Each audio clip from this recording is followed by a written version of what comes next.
Hello everyone, I hope you're all doing really well and enjoying the beautiful sunshine that we've had this week. So it's my turn now to read you a story, and I've chosen my favourite from when I was a little girl, and it's The Tale of Peter Rabbit by Beatrix Potter. Once upon a time there were 4 little rabbits, and their names were Flopsy, Mopsy, Cottontail and Peter. They lived with their mother in a sandbank underneath the root of a very big fir tree.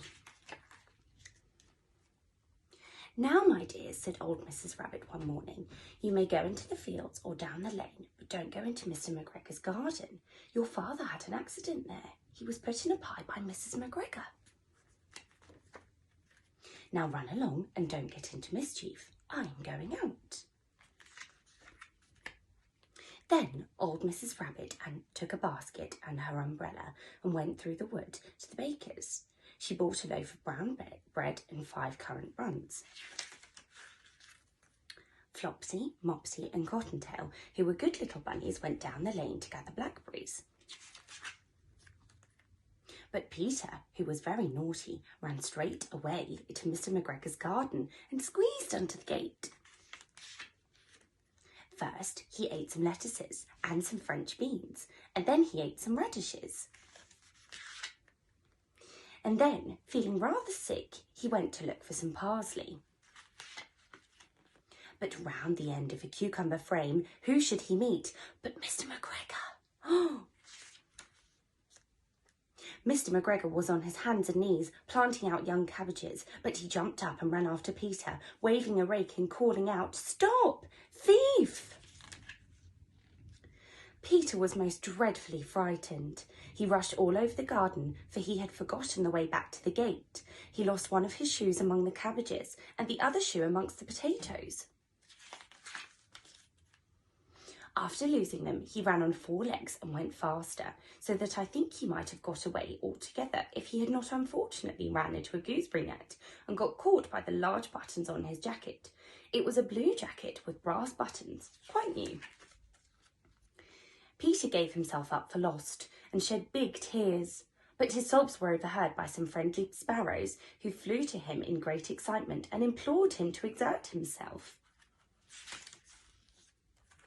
Mr. McGregor came up with a sieve, which he intended to pop up upon the top of Peter, but Peter wriggled out just in time, leaving his jacket behind him,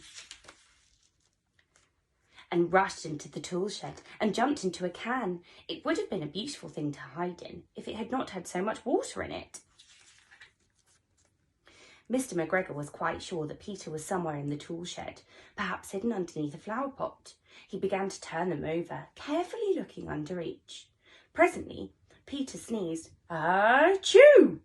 Mr. McGregor was after him in no time and tried to put his foot upon Peter, who jumped out of a window, upsetting 3 plants. The window was too small for Mr. McGregor, and he was tired of running after Peter. He went back to his work. Peter sat down to rest. He was out of breath and trembling with fright, and he had not had the least idea which way to go. Also, he was very damp with sitting in that can. After a time, he began to wander about, going lippity-lippity, not very fast, and looking all round.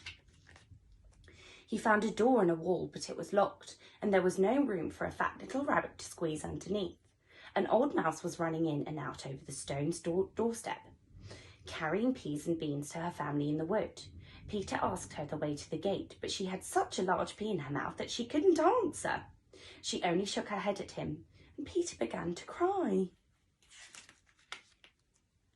Then he tried to find his way straight across the garden, but he became more and more puzzled. Presently, he came to a pond where Mr. McGregor filled his water cans. A white cat was staring at some goldfish. She sat very, very still, but now and then the tip of her tail twitched as if it were alive. Peter thought it best to go away without speaking to her. He had heard about cats from his cousin, little Benjamin Bunny. He went back towards the tool shed, but suddenly, quite close to him, he heard the noise of a hoe. Screech! Scratch, scratch, scritch. Peter scuttered underneath the bushes, but presently, as nothing happened, he came out and climbed upon a wheelbarrow and peeped over.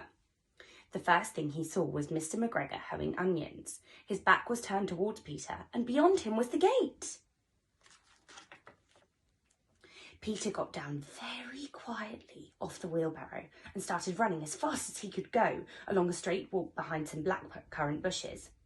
Mr. McGregor caught sight of him at the corner, but Peter did not care. He slipped underneath the gate and was safe at last in the wood outside the garden. Mr. McGregor hung up the little jacket and the shoes for a scarecrow to frighten the blackbirds. Peter never stopped running or looked behind him till he got to the big fir tree. He was so tired that he flopped down upon the nice soft sand on the floor of the rabbit hole and shut his eyes. His mother was busy cooking. She wondered what he had done with his clothes. It was the second little jacket and pair of shoes that Peter had lost in a fortnight. I'm sorry to say that Peter was not very well during the evening. His mother put him to bed and made him some chamomile tea, and she gave a dose of it to Peter. 1 tablespoonful to be taken at bedtime. But Flopsy, Mopsy and Cottontail had bread and milk and blackberries for supper. The end. Well, I hope to see you all very soon. Keep safe and healthy and enjoy the beautiful sunshine. See you soon. Bye-bye.